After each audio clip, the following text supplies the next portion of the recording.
This looks like a rose, right? Might smell like a rose. No. But it's not just a rose. And if you suffer from panic attacks or not being able to breathe very easily when you are suffering from all of the things, it is a hack that you can use starting today to help give you more confidence when it comes to preventing your panic attacks and helps you to breathe much easier when you're experiencing all the stuff that has to do with stress, anxiety, worry, panic, anger, because it can be really scary when you feel like you can't catch your breath. And this hack can help you to do just that. So let's do it.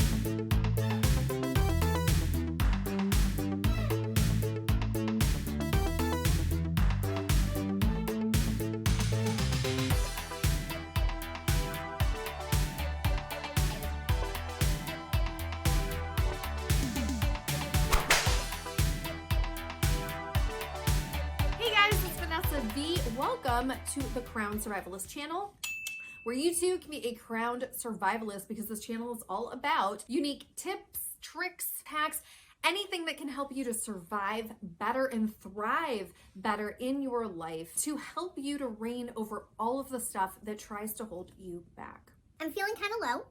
This week's been a little bit hard, and this is a hack that I've been using, so I want to share it with you. By the way, that's also kind of why I am donning this beautiful, awesome, bodacious attire today. We had friends recently ask us for a family photo for their family photo wall at their house. We decided to dress up as how we perhaps would have dressed in the 80s if we had been able to choose our own fashion in the 80s. And then we decided, you know what? This is a great opportunity for a holiday card. So if you're interested in seeing the quick little TikTok video that I made, I will post that link below for you. But anyway, this rose was featured in that chat. So I figured, you know what? I'm not feeling that great. Let's dress up a little bit because we're featuring the rose anyway. Maybe it'll help me feel better. Maybe it'll help you feel better. Get your crown on. Of course, got my crown on. All right, so moving into the hack actually involves a hack that we've been doing the past month and a half. It is the Regal hack. So if you haven't done it already, feel free to do it with me. If you'd like to know more about it, I have linked it below, but we're just gonna lift 2 inches in our belly button up. It's gonna lift our chest a little bit, and our chin is gonna lift 1 inch. I feel it every time. It feels so good, right? Try and hold those 2 positions if it's comfortable for you throughout today's chat and throughout the day. It's an instant confidence booster, and that's what this channel is all about. It's so funny, even with the wig, I'm still like making sure, well, I want you to see my bicycle, my en bicyclette, I believe it's the term in French for a bicycle. But yep, let's do it. All right, so first, go ahead and pretend that there is a rose or something else right underneath your nose. It's part of activating those 5 senses that we talk about. So just like that, right under your nose. See, smell. That's actually pretty. Check that out visually. If you don't like flowers, or if you just want to get creative, you can think of something else. It does not have to be a rose. Take a second. Think of something else that you want to smell. It can be a perfume. It can be a food. It can be a place. Anything that you're going to want to take a deep breath out of, into.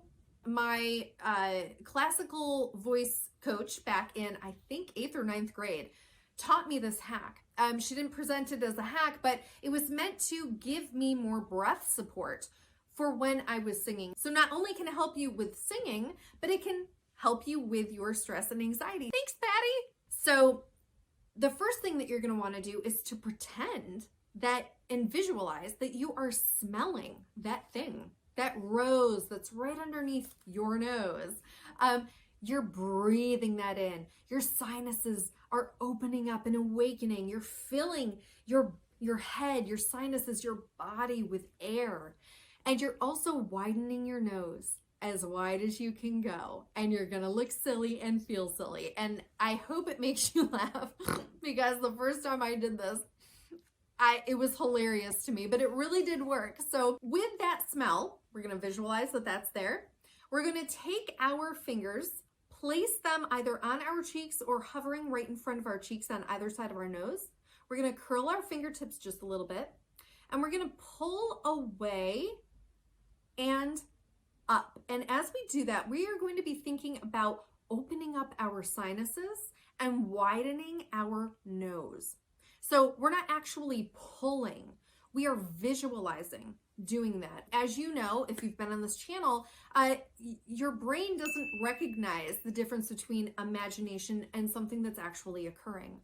So when we visualize this occurring, it actually helps our brain do what we are visualizing and can help us breathe a little bit better. There's a hint for what we're going to talk about in just a couple minutes.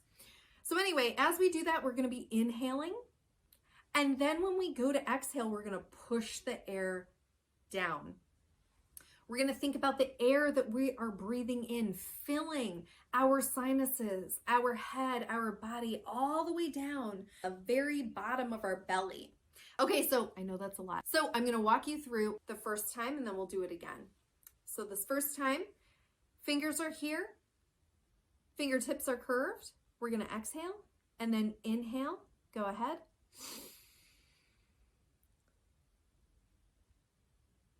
Exhale.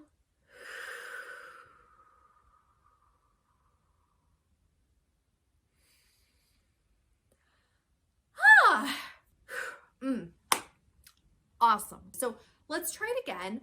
And as we inhale, still thinking about making our nose as wide as we can, pulling our nose visually with our fingers, but also filling our belly button region with that air. A lot of times our breath can stay in our upper chest region. And when we think about putting that air deeper, all the way at the bottom of our lungs, that can actually help us, scientifically proven actually, to lower stress and get you out of that survival mode. Okay, so let's try it. Ready? Exhale and inhale. You should feel like you look ridiculous. And exhale, hands go down. And go ahead and breathe.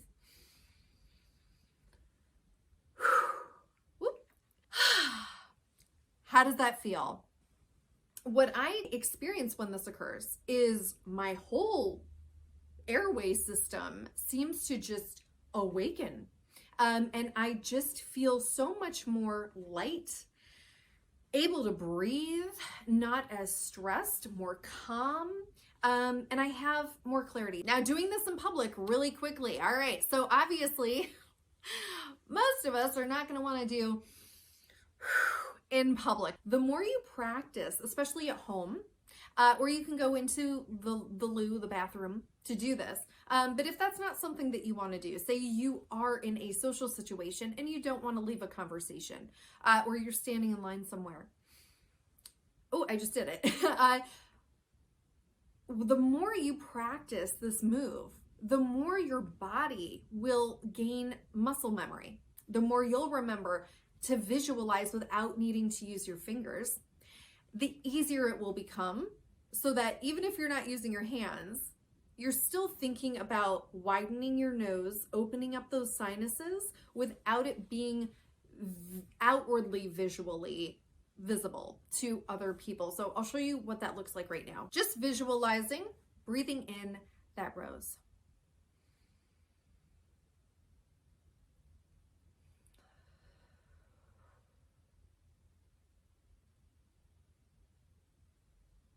It can be even subtler. Voila.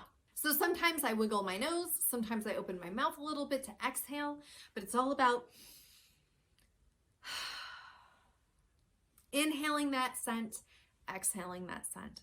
Whatever you need to do, practice, customize it to you as usual. I know it can feel like there's a lot of steps. So really at the end of the day, if all you can do in the moment is just think, smell the rose, just smell the rose. All right, so let's talk about what's going on. There's a few different reasons as to why our breathing becomes more shallow. And as usual on this channel, yes, it does have to do with fight or flight. Your brain trying to keep you safe and to survive, right? And it does that in a few different ways. Not only is it trying to constrict you into that fetal position that we have talked about before, which is linked below, but what it's also doing is it's trying to flood your body with oxygen. And how it can do that is by causing you to have shortness of breath, which causes you to breathe faster, which floods your body with oxygen, getting you ready to either fight or flight. And as you know, if you've been with me on this journey of YouTube, we have talked about previously how talking to our brains, verbally or in thought, does not usually help you to get out of that survival mode. A lot of times we have to physically do actions that tell our brain that we are safe, that there is no danger that we need to be responding to in our presence. And so again, that's why this hack works so well. We are physically telling our brain we can breathe. It is okay. It is safe. If it is in fact a safe situation for you, we talked about that a couple chats ago, that safety check hack. I will link that below. If you are in fact safe, using physical actions to help your brain understand and learn over time that you are in fact safe.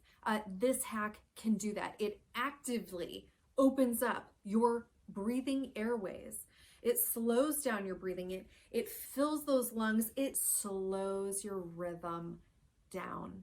And so using this prior to a panic attack, even if you feel that you are having a panic attack, this can help. Or if you just realize, you know what? I have some shallow breathing going on here. I might be in fight or flight mode or freeze mode. I might be in survival mode. Let me try this hack and see if it helps, or at least helps me calm down enough to be able to think a little bit better and rationalize a little bit better to further help yourself moving forward out of that survival state. As I said, there are more links below that have to do with what we talked about today, so feel free to check out those. Thank you for being here, and I'll see you guys next time. So, have an awesome weekend. Bye-bye.